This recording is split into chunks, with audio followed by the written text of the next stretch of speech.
స్వరము, క్రీస్తు రాకడ స్వరము, క్రీస్తు రాకడ స్వరము, క్రీస్తు రాకడ కొరకై నిన్ను సిద్ధపరచు స్వరము, క్రీస్తేసు రాకడ కొరకై సిద్ధపరచే స్వరము.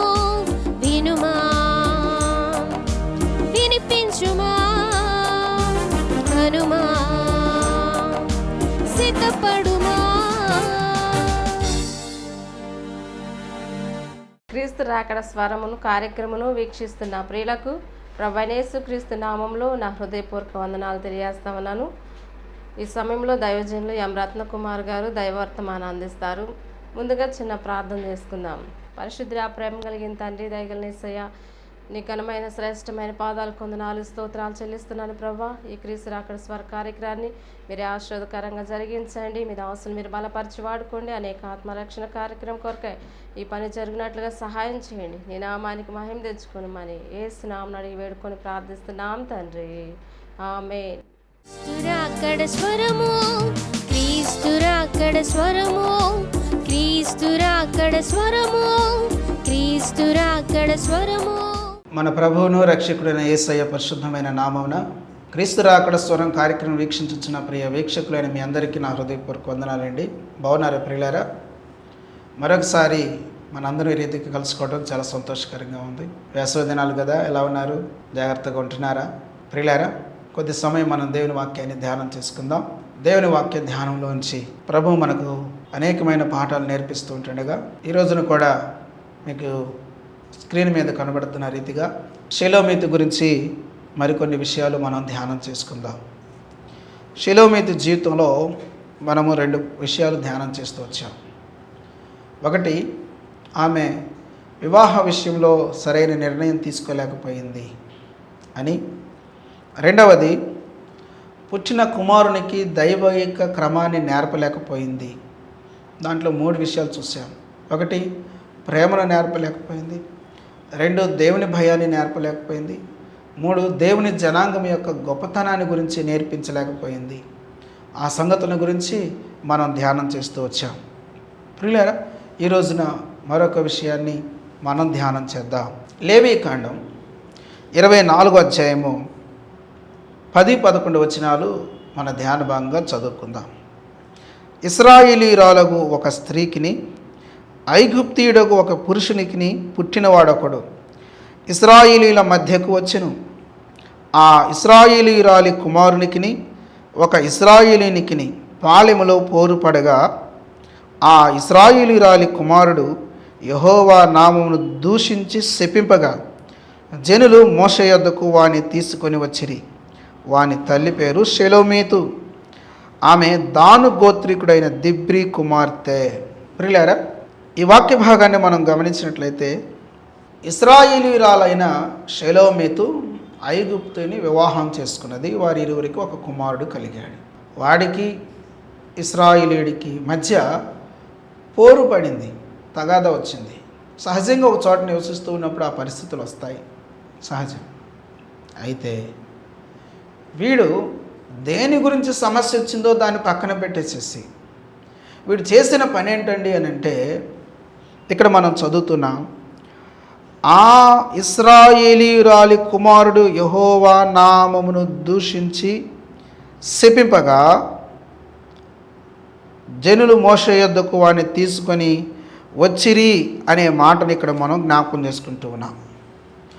ప్రియమైన దేవుని బిడ్డలారా, జాగ్రత్తగా ఈ మాట వినండి. సమస్య దేవుడు కాదు, సమస్య వాళ్ళిద్దరి మధ్య ఏదో వచ్చింది.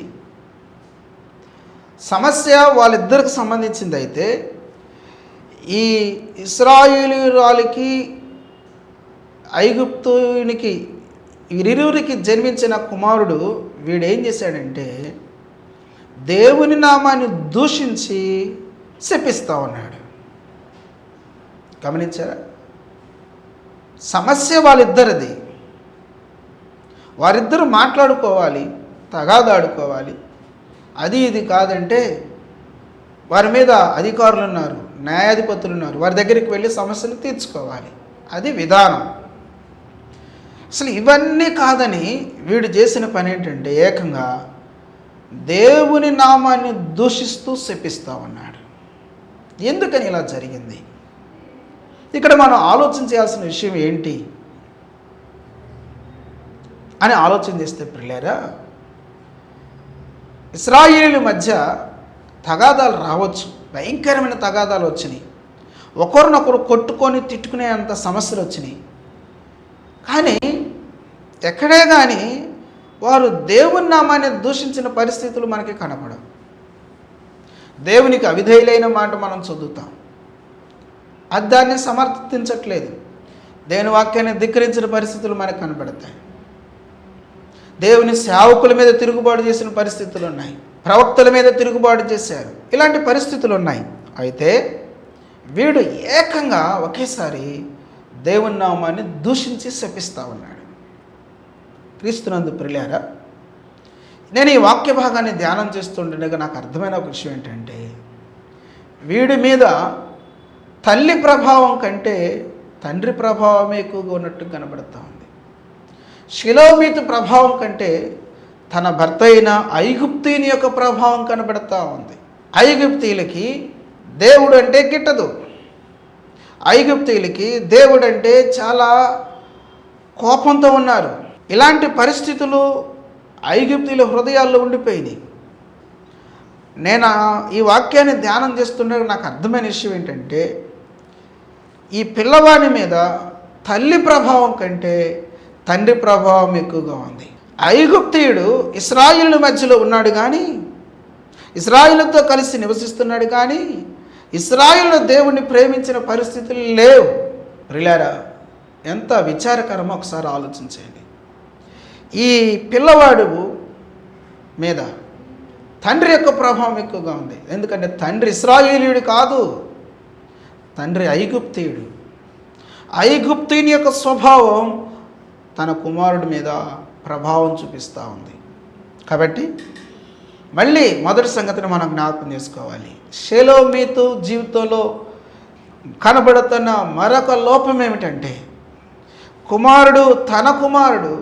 తన కుమారుని మీద ఇశ్రాయేలీయురాలిగా దేవుని గురించి, దేవుని ప్రేమను గురించి, దేవుని యొక్క గొప్పతనాన్ని గురించి నేర్పించి దేవునికి భయపడేవాడిగా, దేవుని నామాన్ని ఘనపరిచేవాడిగా సిద్ధపరచాల్సింది పోయి, ప్రియులారా నేను ఇలా అనుకుంటున్నాను, ఆ ఐగుప్తీయుని యొక్క ప్రేమలో ఉండిపోయి దేవుని గురించిన సంగతులు మర్చిపోయిందేమో అనిపిస్తుంది.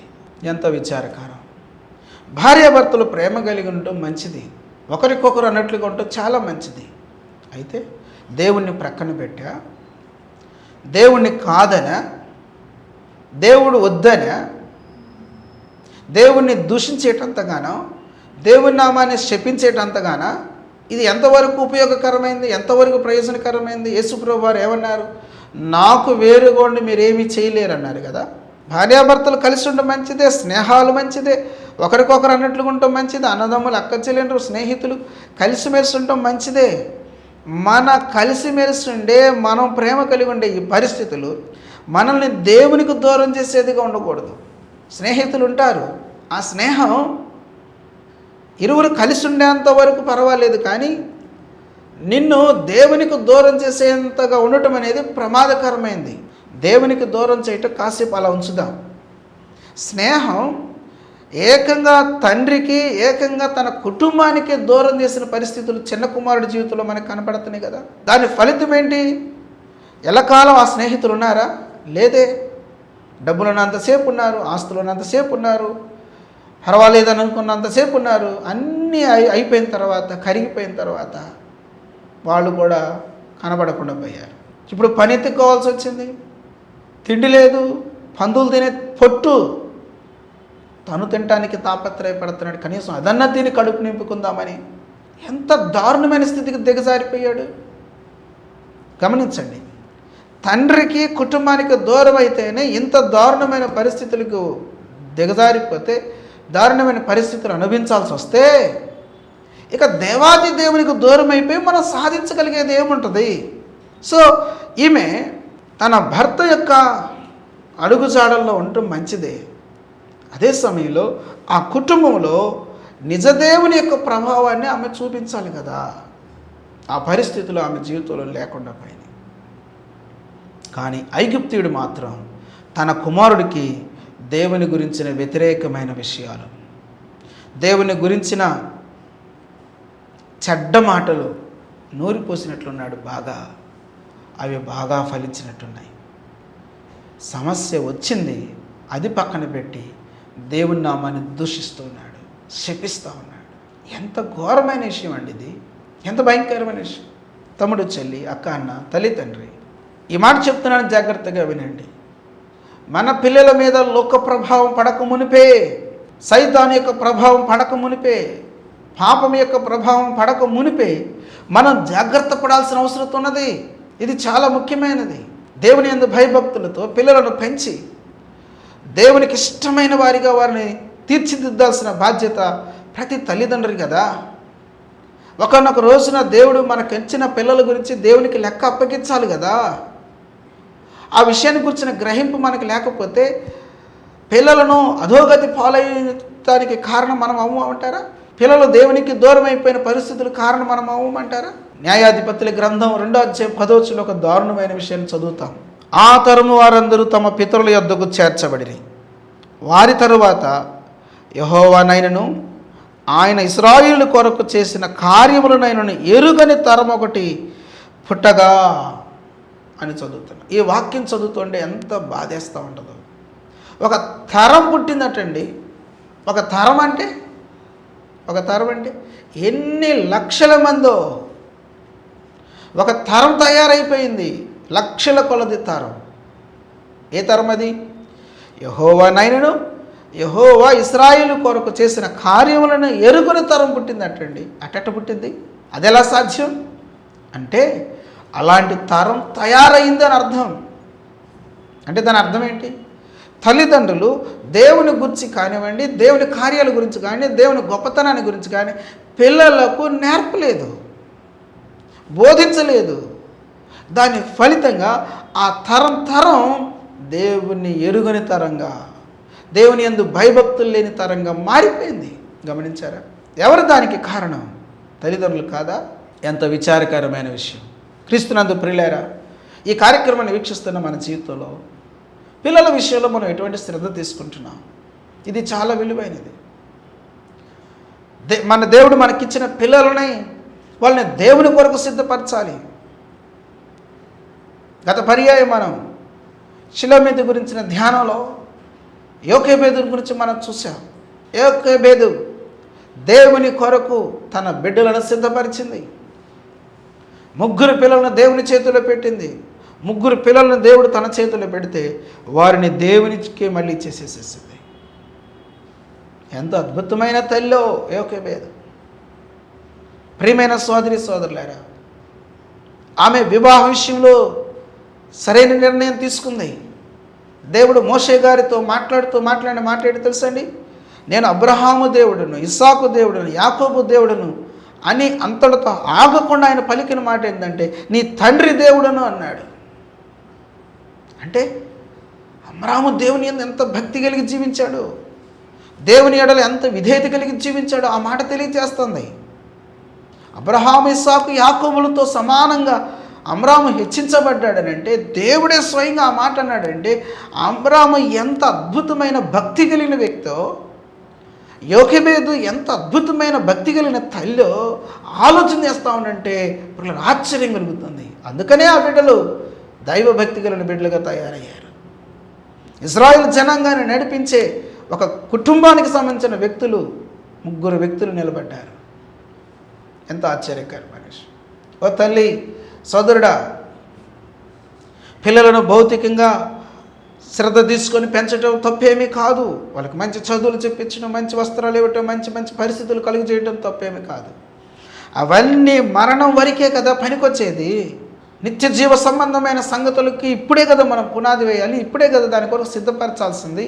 ఒక నాణానికి కేవలము మరణమునకు ముందున్న విషయాలు మాత్రమే కాదు, మరొక ప్రక్క అనేది ఉంది కదా, అదర్ సైడ్, అదాది మరణం తర్వాత జీవితాన్ని గురించిన విషయాలు. కాబట్టి ఈ కార్యక్రమం వీక్షిస్తున్న మన జీవితంలో ప్రియులారా, కేవలం భౌతిక సంబంధమైన విషయాల మీద మాత్రమే దృష్టి పెట్టకుండా దానితో సరిపెట్టుకోకుండా దాని యందు మాత్రమే ఆనందించే వారిగా ఉండకుండా వారి ఆధ్యాత్మిక సంబంధమైన విషయాల మీద కూడా దృష్టి పెట్టాలి. ప్రియులారా, నీవు వారిని భౌతికంగా ఎంత గొప్పలుగా చేసిన అపవాది ఏమీ పట్టించుకోడు, నీ ఇష్టం అంటాడు.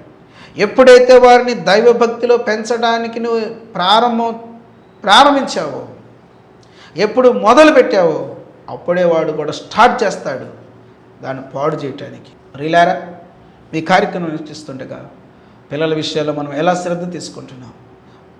లోకం యొక్క, పాపం యొక్క, సైతాన్ యొక్క ప్రభావం పిల్లల మీద పడక మునిపే మనము దేవుని ప్రభావంతో బిడ్డలను భద్రపరచాల్సిన వారమైన. ఎంత చక్కని మాట అంటే, నిర్గమకాండం 2వ అధ్యాయం 2వ వచనంలో 3 నెలలు దాచింది. ఎంత అద్భుతమండి! తాను చేయాల్సిన పని అంతా తాను చేసింది. పిల్లలను దాయాలి, లోకం యొక్క ప్రభావం పడకుండా. తన భర్త ఐగుప్తు యొక్క ప్రభావం పడకుండా షేలోమీతు కాపాడలేకపోయింది, భద్రపరచలేకపోయింది. దాని ఫలితమే వీడు దేవుడి నామాన్ని దూషించటం, శపించటం ఏమైందండి? చావలసిన పరిస్థితి ఏర్పడింది. రాళ్లతో కొట్టి చంపిన పరిస్థితులు ఏర్పడ్డాయి. ప్రియమైన దేవుని బిడ్డలారా, ఎంత దారుణమైన విషయం ఇది. కారణం ఎవరు? పిల్లలను దేవుని కొరకు పెంచకపోతే, ఇదిగో ఈ షేలోమీతు కుమారుడు రాళ్లతో కొట్టబడి చచ్చిపోయిన రీతిగా, చావు కొట్టబడిన రీతిగా పిల్లలు భయంకరమైన నరకానికి వెళ్ళాల్సిన పరిస్థితి ఉంది. పిల్లలను ఉద్దేశించి వారి భౌతిక పరిస్థితులను చూసి ఆనందించడం తప్పు కాదు, కానీ వారి యొక్క ఆధ్యాత్మిక స్థితిని చూసి మనం ఆనందించే వారిగా ఉండాలి. ప్రియులారా, అది మన జీవితాల్లో చాలా విలువైనది, అవసరమైంది అనే సంగతిని మనం గుర్తించాల్సిన వారమైన. షేలోమీతు వివాహ విషయంలో సరైన నిర్ణయం తీసుకోలేకపోయింది. షేలోమీతు దైవిక క్రమంలో తన బిడ్డను పెంచలేకపోయింది, తన కుమారుణ్ణి. షేలోమీతు తన ప్రభావం కంటే తన భర్త యొక్క ప్రభావం, ఐగుప్తుని యొక్క ప్రభావం తన కుమారుడి మీద ఉన్నది అనే 3వ సంగతిని మనం ధ్యానం చేశాం. రండి, మరొక సంగతిని ఈ షేలోమీతు జీవితంలో నుంచి మనం చూద్దాం. దేవుని వాక్యాన్ని చదువుదాం. లేవీకాండం 24వ అధ్యాయము 12వ వచనం. యెహోవా ఏమి సెలవిచ్చునో తెలుసుకుని వరకు వానిని కావలిలో ఉంచిరి. ప్రియులారా, మోషే దగ్గరికి వచ్చింది సమస్య.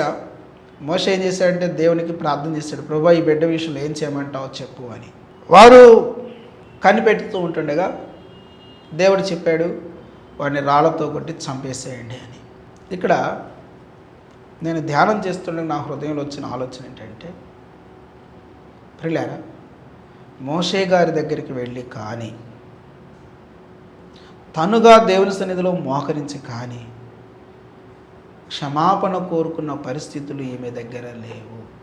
4వది, ఆమె జీవితంలో చూస్తే దేవుని తీర్పు లోపు క్షమాపణ కోరుకున్న పరిస్థితులు ఈమె దగ్గర లేవు.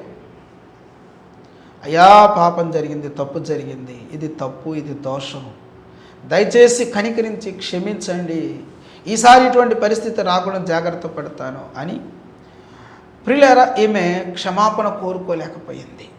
ఇశ్రాయేలీలు అవిధేయులు అయిపోయినప్పుడు మోషే అడ్డుపడ్డాడు.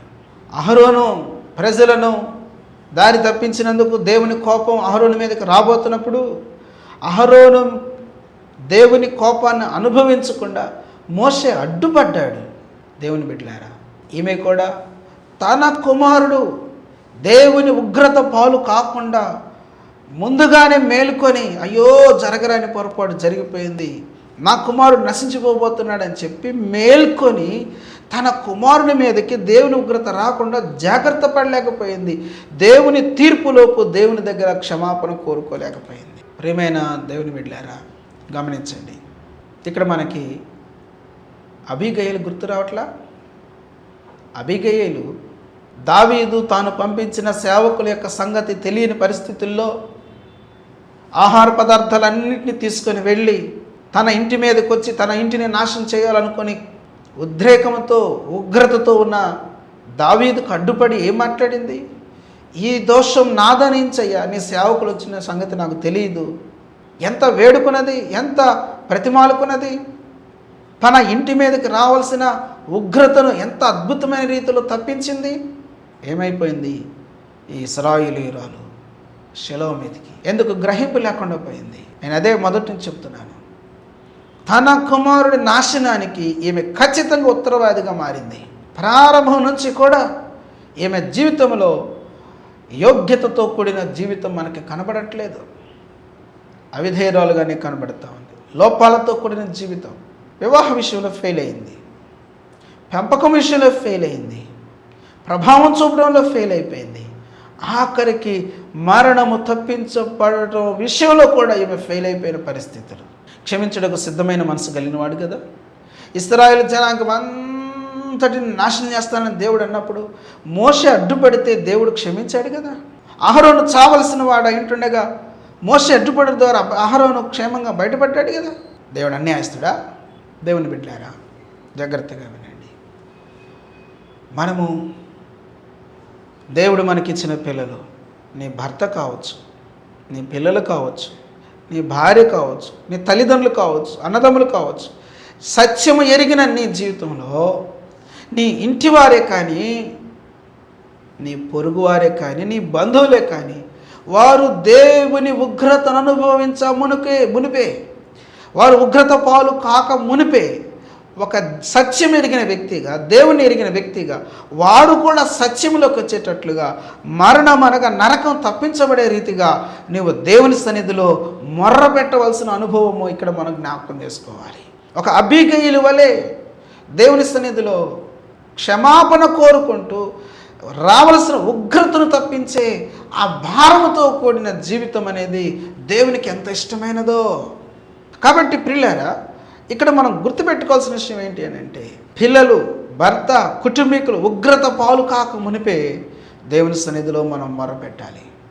దేవుని సన్నిధిలో ప్రార్థనా జీవితం కలిగి ఉండాలి. అటువంటి పరిస్థితులు మన జీవితంలో లేకపోతే ఎందరి నాశనానికి మనం ఉత్తరవాదులం అవుతామో జ్ఞాపకం పెట్టుకోవాలి. ప్రియమైన దేవుని బిడ్డలారా, జాగ్రత్తగా వినండి. నీవు రక్షించబడిన వ్యక్తివి. ఒకవేళ నీ తల్లిదండ్రులు రక్షించబడలేదు, వారిని రక్షణలోకి నడిపించాల్సిన బాధ్యత నీదే. దేవుడు వారి గురించి లెక్క అడుగుతాడు నిన్నే. నువ్వు రక్షించబడ్డావు, నీ భర్త ఇంకా రక్షించబడలేదు, నీ భర్తను గురించి నువ్వు లెక్క అప్పగించాలి. మీరు రక్షించబడ్డారు, నీ భార్య రక్షించబడలేదు, బాధ్యత నీదే. దేవుడు నేను లెక్క అడుగుతాడు. తల్లిదండ్రులకు రక్షించబడి ఉంటారు, చాలా సంతోషం. పిల్లలు రక్షించబడలేదు, ఆ బాధ్యత నీదే. వారు మరణం పాలు కాక మునిపే, నరకమునకు చేరక మునిపే, ఆ అధోగతి పొందక మునిపే మనం చేయాల్సిన పని ఏంటంటే వారి యొక్క క్షేమం కొరకు, వారి యొక్క రక్షణ కొరకు దేవుని పాద సన్నిధిలో మనం మొర్రపెట్టాల్సిన బాధ్యతను దేవుని వాక్యం మనకి జ్ఞాపకం చేస్తుంది. కాబట్టి ప్రియమైన సోదరి సోదరులారా, ఈ బాధ్యతతో మన వ్యక్తిగత జీవితాలు ముందుకు కొనసాగించుకోవాలి. ఇటువంటి బాధ్యతాయుతమైన జీవితాన్ని మనం జీవించాలి. అది దేవుడు మన దగ్గర నుంచి ఆశించుచున్నాడు. ఎంతమందిని బైబిల్లో మనం చూస్తే క్షమాపణ కోరుకున్న వారిని క్షమించాడు. ఆయన క్షమించటకు సిద్ధమైన మనసు కలిగిన వాడి వాక్యం చెబుతుంది కదా. కాబట్టి ప్రియమైన సోదరి సోదరులారా, బాధ్యత మనది. ఆయన తప్పిస్తాడు, ఆయన విమోచిస్తాడు, ఆయన క్షమిస్తాడు, ఆయన సహాయం చేస్తాడు. ఉగ్రత పాలు కాకమునిపే వారి కొరకు మనం భారంతో దేవునిలో ప్రార్థన చేయాలి, కనిపెట్టాలి. ప్రభు వారికి సహాయం చేస్తాడు. ఇలాంటి పని షేలోమీతు చేయలేకపోయింది, తన కుమారుడు నాశనం అయిపోయాడు అనే పరిస్థితిని మనం ఇక్కడ జ్ఞాపకం చేసుకుంటూ ఉన్నాం. ప్రియమైన సోదరి సోదరులారా, ఈ కార్యక్రమం వీక్షిస్తున్న నీ జీవితంలో దేవునికి నేను లెక్క అప్పగించాల్సిన వ్యక్తిని అనే ఆ శ్రేష్టమైన గ్రహింపుతో నీ వ్యక్తిగత జీవితాన్ని ముందుకు కొనసాగించుకొని ఆయన బిడ్డగా జీవించి ఆయనకి మహిమ తీసుకొని రావాలని దేవుని వాక్యం మనకి జ్ఞాపకం చేస్తుంది. దేవుని ఎదురు నిలబడినప్పుడు నువ్వు సిగ్గుపడకుండా ఉండాలి అని అంటే, దేవుని ఎదురు నిలబడినప్పుడు నువ్వు ఆనందించాలి అని అంటే, నీ ఇంటి వారందరూ నువ్వు రక్షణలోకి నడిపించుకోవాలి. ఒక వేశ్య రాహాబుకి ఎంత గ్రహింపు వచ్చిందండి. తను నాశనం నుంచి తప్పించబడటం మాత్రమే కాకుండా తన వారందరినీ నాశనం నుంచి తప్పించుకొని ఇజ్రాయిల్లో కలిసిపోయి ఇజ్రాయిల్లో ఒక తల్లిగా పేరుగాంచిందే. షెలోమీతుకు తెలియదా రాహాబుని గురించి సంగతులు? ఒకవేళ తెలియకపోవచ్చు, అప్పటికి ఇది జరగకపోయి ఉండొచ్చు. ఓకే, మంచిది, సరే. ఈరోజున మనకు తెలుసు కదా, మనం చూస్తున్నాం కదా, దేవుని వాక్యాన్ని సంపూర్ణంగా ఎరిగిన వారం కదా, మనకు అందించబడింది కదా. మనము చేయాల్సిన పని ఏంటి? మన వారందరినీ రక్షించుకోవాలి, మన వారందరూ దక్కించుకోవాలి. దాని కొరకు మనం దేవుని ప్రార్థన అనే వెల చెల్లించినప్పుడు దేవుని కార్యాలు చూస్తాం. అట్టి మహాకృప పరిశుద్ధాత్మ దేవుడు సమృద్ధిగా మెండుగా దయచేసి దీవించును గాక. ఆమేన్. ప్రార్థన. మా ప్రియమైన పరలోకపు తండ్రి, ఘనమైన నీ నామానికి వందనాలు స్తోత్రాలు చెల్లిస్తూ ఉన్నాం. షెలోమిత జీవితంలోంచి మీరు మాతో మాట్లాడుతున్న ప్రతి మాటను బట్టి నేను స్తుతిస్తున్నాం. ప్రభువా, ఆమె జీవితంలో కనబడుతున్న లోపాలు మా జీవితంలో లోపాలుగా ఉండకుండా వాటిని సరి చేసుకోవడానికి కృపను దయచేసి దీవించి మహిమ ఘనత ప్రభావాలు పొందండి. పెట్టుబడిన మాటకు నీరు గట్టి ఫలింపచేసి మీరు మహిమ పొందమని వేడుకొంచున్నాను. ఈ కార్యక్రమాన్ని వీక్షిస్తున్న నీ బిడ్డల్లో బలహీనంగా ఉన్నవారిని జ్ఞాపకం చేసుకొని, అనారోగ్యాలతో బాధతో శ్రమలతో ఉన్నవారిని జ్ఞాపకం చేసుకొని వాటన్నిటిపై గొప్ప జయము దయచేయమని ప్రార్థన చేస్తున్నాను. మీ కరుణ కటాక్షం నీ బిడ్డలు కిరీటంగా ధరింపచేయండి. ప్రతి అవసరతను అక్కడిని నీ బిడ్డలకు తీర్చి దీవించి ఘనత మహిమ ప్రభావాలు పొందమని మీ కరుణగల కృపగల దయగల స్థలాలకు అప్పగించుకుంటూ యేసయ్య నామమున ప్రార్థన చేసి స్తోత్రం అర్పించి వేడుకొంచున్నాను తండ్రి. ఆమేన్. త్రియేక దేవుని దీవెన శాంతి సమాధానం ఇప్పుడు ఎల్లప్పుడు సదాకాలం మనందరికీ తోడేయండి. తన రాకడ కొరకై సిద్ధపరిచి భద్రపరచును గాక. ఆమేన్. Praise the lord.